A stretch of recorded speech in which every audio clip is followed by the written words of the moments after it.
আসসালামু আলাইকুম। আজকে ডিসেম্বর। আমাদের যত আওয়ামী লীগের নেতাকর্মী আছে সবাইকে জানাই ধন্যবাদ এবং সুমর্যাদা।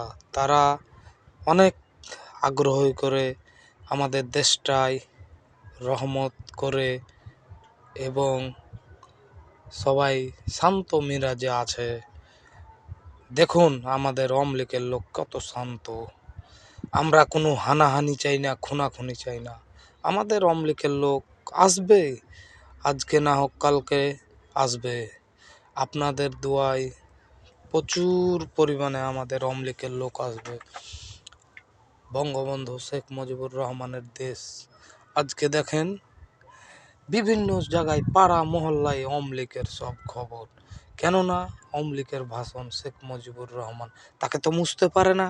আওয়ামী লীগ দল কি মুছে যাবে? আরে আমাদের কিছু আওয়ামী লীগের লোক ভেতু, কেননা তারা তো বাড়ি আসতে পারে। আজকের দিন না আসবে কখন আসবে? তারাকে আজকেই আসতে হবে। কেমন দোসাররা দুই মুখা সাপের মতন আমাদের আওয়ামী লীগের লোক। কেন পরের পিকনিক খাইতে দৌড়াইছে? নিজে তো একটা করতে পারে না, পরের পিকনিকে কেনে যাব? আরে নিজের মতন থাকবো। এই আওয়ামী লীগের কারণেই তো আমাদের দেশটা ধ্বংস হয়ে গেল। আমাদের এই আওয়ামী লীগের কিছু দুর্নীতির কারণে আমাদের আওয়ামী লীগ ধ্বংস হয়ে গেল। আমাদের আওয়ামী লীগটাকে টিকিয়ে রাখতে হলে আমাদের আওয়ামী লীগকে হতে হবে সোচ্চার, ভালো। আমাদের আওয়ামী লীগের কিছু লোক আছে ভালো, কিছু খারাপ। ওই খারাপটির কারণে আমাদের আওয়ামী লীগ দলটা শেষ হয়ে গেছে। আমাদের আওয়ামী লীগ দল প্রিয় শেখ হাসিনা সেই দলগুলাকে বা মানুষকে ভালোবেসে আমাদের সব কিছু এবং বজায় রেখে ঘর বাড়ি এবং মুক্তিযোদ্ধার যত ভাতা আছে সব কিছু দিয়েছে।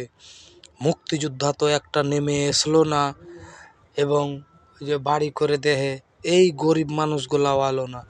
বাংলাদেশ হলো স্বার্থপর। এই বাংলাদেশে কিছু করে দিলে কেউ কিছু আর ওটা দাম রাখবে না। কেননা শেখ হাসিনা 564টা মসজিদ করে দিয়েছে। পৃথিবীর এমন কোনো সরকার নেই যে এটা করতে পেরেছে কোহরা দেশে। এই যে 4 মাস হয়ে গেল ব্যাংকের টাকা লুট, ওই লুট ওই লুট। শেখ হাসিনার আগে তো ছিল না এগুলা। একদিনে হলো লুট, এতদিনে হলো বস্তা ভর্তি টাকা। আসসালামু আলাইকুম।